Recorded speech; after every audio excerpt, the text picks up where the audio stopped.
Hello and welcome to another behind the scenes video. What I wanted to do today was have a look at some of the automation parameters we can control in Logic, because I looked at expression and dynamics last week, but there is more to it and you can have more control.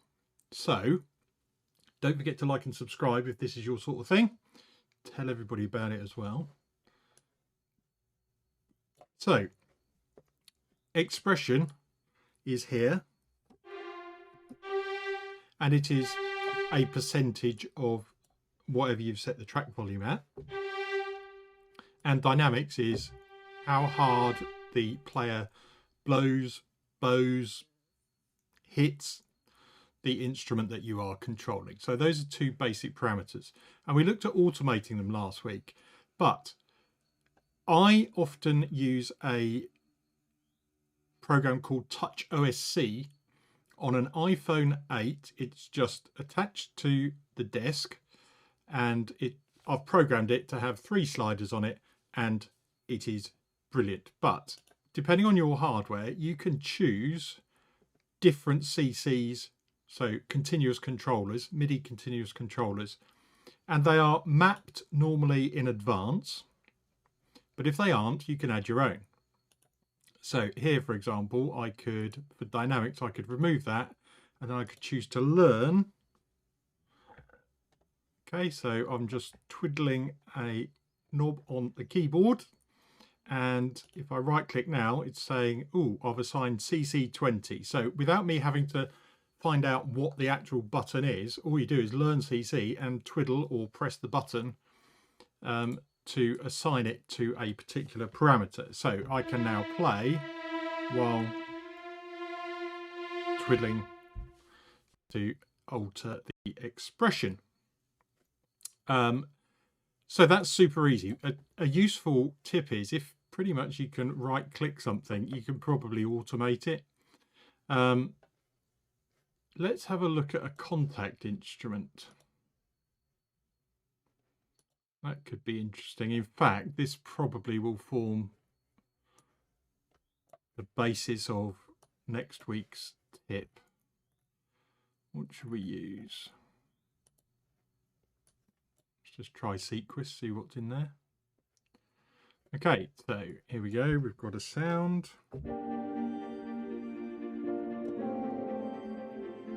Multiple layers. By default, we've got this mod wheel, which brings in different layers.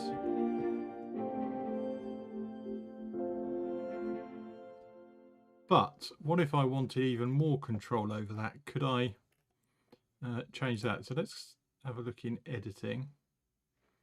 So generally, hold it, I can right click that and it says learn MIDI CC automation.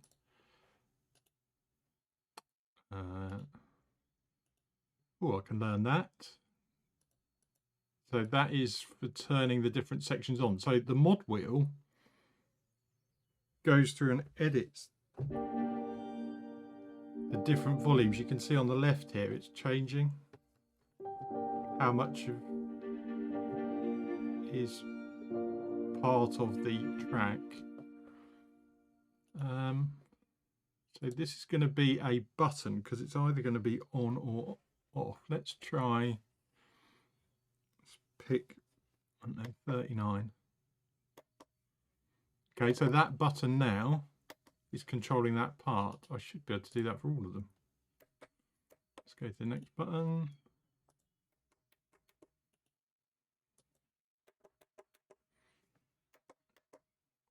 There you go. So my little LEDs now correspond to which part is playing. So I can now, I don't have to stick to the way it was programmed on the mod wheel. Could bring in that part as well.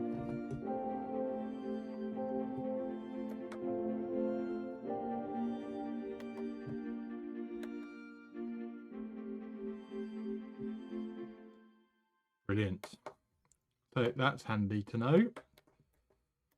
what else can we do? So a lot of things in the automation tab, actually, this is where you will find the things that have been automatically created. So we've got all these different layers and volumes, and they're already assigned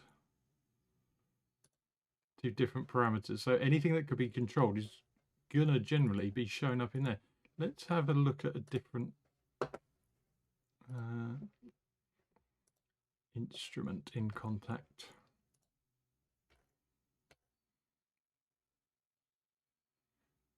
I have no idea what this is going to do from Heaviosity. So you can, if I look at the automation tab, that's probably the first place to start. So there's a bunch of unassigned controllers, but anything they have assigned, they've put it in the first bunch of slots. So that's a handy way of actually finding out what is or is not able to be edited. So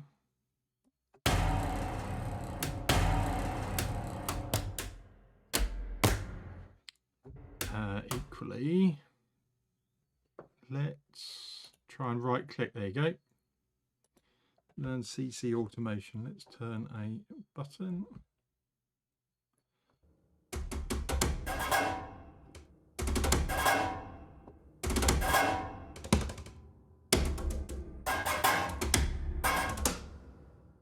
Okay, so exactly the same theory. There we go. You can go to Master Effects. You know, you could learn CC for the punish parameter. The thing to say is, if you're doing this on a knob, it is normally best to twiddle it from the top to the bottom, the limits of its.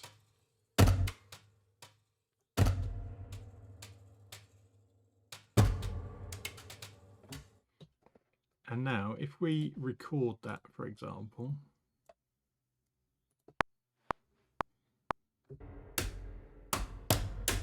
and I am changing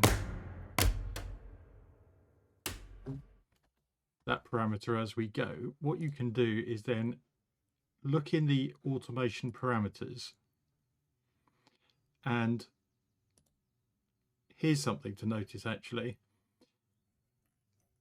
I can't see the parameters here. Okay, if I go to region, at the bottom it will always show you the used parameters. So I believe that is the one that I just used to change controller 31. I think I might have accidentally missed the start of the bar. So we could now go in and change this to the opposite effect and lower it.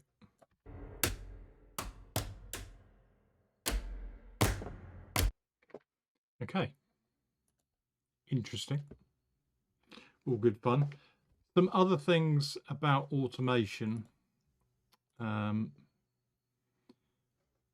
For example, if I was going to program, this isn't a good example, but if I was about to program in some automation here for this, what a good thing to do is often go up to the mix menu, and you'll see create track automation. You can automatically create automation points at the region borders. So if I click that, I will end up with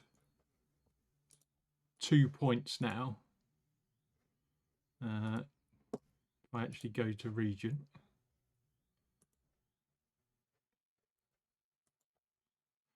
so you get one at the beginning and one at the end. That is often a good thing to do, so that you're, once the volume is set, for example, you want it to probably go back to where it was. Obviously, you've got the option to click and drag that end one, if you can remember to hit it. And don't forget, you can always Control Z, undo, And if you're not happy with something, right click, delete visible automation. Job done. You can't really go too far wrong, but it is worth remembering a couple of things. The automation is available up here in the tracks area, and also down here in the note piano roll editor as well. This one by default shows you the region, but you can change it to track, and by default this one shows you track, but you can change it to region. I would tend to stick to, as I said last week, doing track automation in the top area and region lower down. When you have finished, something you can do actually, which is kind of useful, this might be worth showing actually. Is modulation going to work to do this? Let's have a go. So really rough drawing of modulation. The trouble is this is only one long continuous note. So if I do delete redundant automation points, it's only removed a couple in there, but if there were multiple notes there,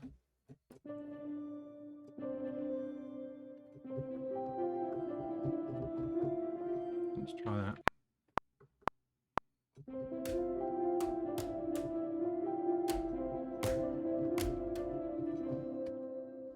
I don't know.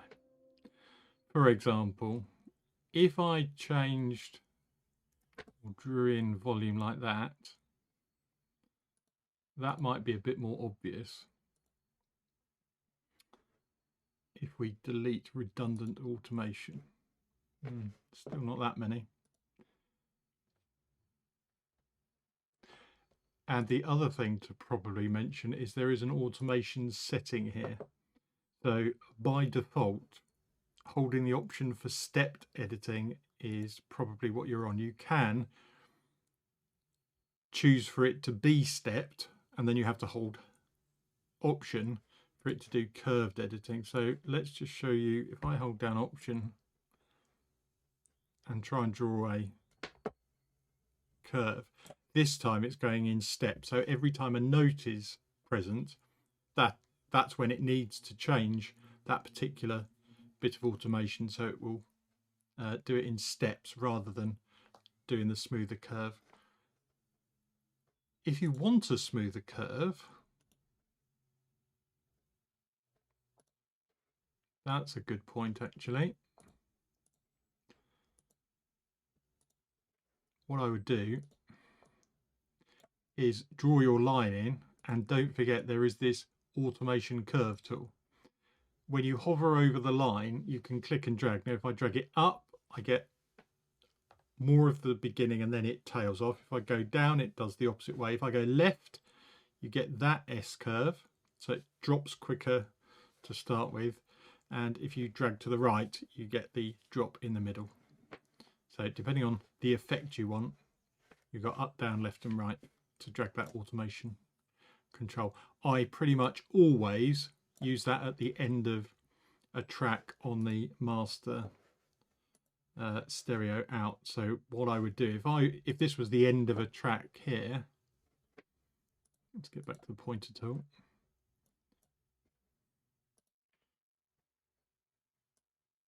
If that was the end of my track and I was about to send this off, what I would do is, often you'll end up having the mixer up because that'll be the last thing you're doing. And then I show the output track and I stick a MIDI region in at the end. Even though there's no MIDI going on it, it's good to see where this happens, as I have mentioned this previously. But what I would do is always come in and create a point so that I know the stereo out is absolutely finished by here. I would always